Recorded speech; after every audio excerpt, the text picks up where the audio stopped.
Hello everyone! Samahan niyo kong buksan ang 2025 collaboration ng McDonald's and Pokemon Happy Meal.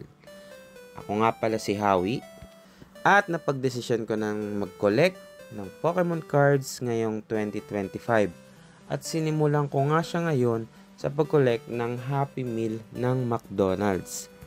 Ang pagkakamali ko lamang kasi nga akala ko 10 yung boxes na available. Akala ko sila na mismo yung mga cards na makukuha ko. Yun nga pala, random nga pala ang bigay. So, on to the first pack. Buksan na natin. First pull natin si Holo, Hydreigon, Rayquaza, Jigglypuff, and si Hatenna. So, lagayin lang natin siya sa sleeves. Dahil siya ating first pull, kailangan alagaan. So, medyo maliit nga lang pala yung value nito. Gusto ko lang talaga siyang i-collect since nagsisimula ako. Ito yung pinakaunang collection ko. So, second pack. So, ang second pull natin ay si Holographic Roaring Moon. Ayan, kitang-kita natin ang pagka-holo niya. Tapos, andito rin yung ibang cards na kasama. Sila Umbreon, Eevee, and Quagsire. So, yan. Pasok tayo ngayon sa third pack. So, yun na naman. Si Roaring Moon na naman yung nabunot natin with Umbreon, Eevee, and Hatenna naman. So, nakakatatlong pack na tayo. Pero ilagay muna natin to sa sleeves para syempre protected. Okay? On to the next pack. Sino kaya mabubunot natin? At yan na nga. Ang ating fourth pack na bunot natin si Holographic Miraidon. Kasama rin yan yung ibang common cards. At syempre lalagyan pa rin natin siya ng protective sleeves. Okay? And our fifth pack, ang ating mabubunot dito ay si Holographic Dranpa. Sama din, si Charizard, men. Yung Charizard nga pala dito sa set ng McDonald's Pokemon ay hindi holographic. By the way, meron tayong 15 cards dito sa set ng Pokemon McDonald's collaboration. So, 15 cards yung kailangan nating i-collect. And si Charizard ay yung isa sa mga pinaka-inaabangan. Then, si Charizard din yung number 1 sa ating collection. So, siya yung number 1 sa set.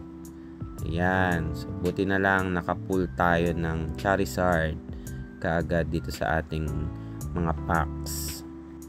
Sa set of 15 nga pala, 7 lang yung holographic cards dyan. And the rest is yung basic cards na, yung standard cards.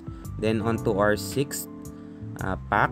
Ito na naman si Hydreigon, syempre. Dragapult, nakapull na rin tayo ng Dragapult. Then, lagay sa sleeves. Then, to the 7th pack, Roaring Moon again. Grabe naman. 3 packs na lang yung natitira. Sino kaya mabubunot natin? At ayun na nga, si Koraidon. Holographic Koraidon, Umbreon, Eevee, Quagsire. So, yung pang 8 nating pack ay nakuha natin si Koraidon. Okay, maganda-gandang pangitain to. Konti na lang yung kulang natin. At syempre sa pang siyam na pack, Hydreigon na naman, par. Okay lang yan. Sa ika-10 at last na pack, ayun, nabuna na natin si Holographic Dragonite. Naka-10 na tayo, mga tropa, no? So, isa-isayin natin yung mga hits natin. Si Roaring Moon, si Hydreigon, Charizard na ko rin tayo, Dranpa, Miraidon, Hydreigon ulit, Koraidon, Roaring Moon, Hydreigon, and Dragonite. So, sa 10 packs or 10 Happy Meals na binili natin, so ito yung mga hits na nakuha natin. And, syempre, kahit may mga nag-duplicate, triplicate dyan, okay lang yan. Mahalaga is makumpleto natin yung 15 sa isang set na mga Pokemon cards dito sa promo ng McDo. Si Haring Suicune kasi hindi tayo binless kaya hindi natin nakuha si Pikachu. Pero okay lang yan, maganda rin yung mga pulls natin.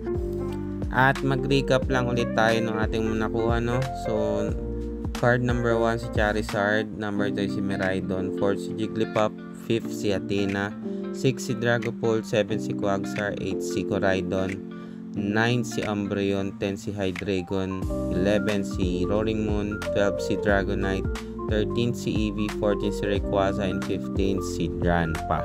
So yan yung bumubuo ng set ng McDonald's Happy Meal. At paano makukuha si Pikachu? Umorder sa Shopee. Yes sir, let's go. Goodbye.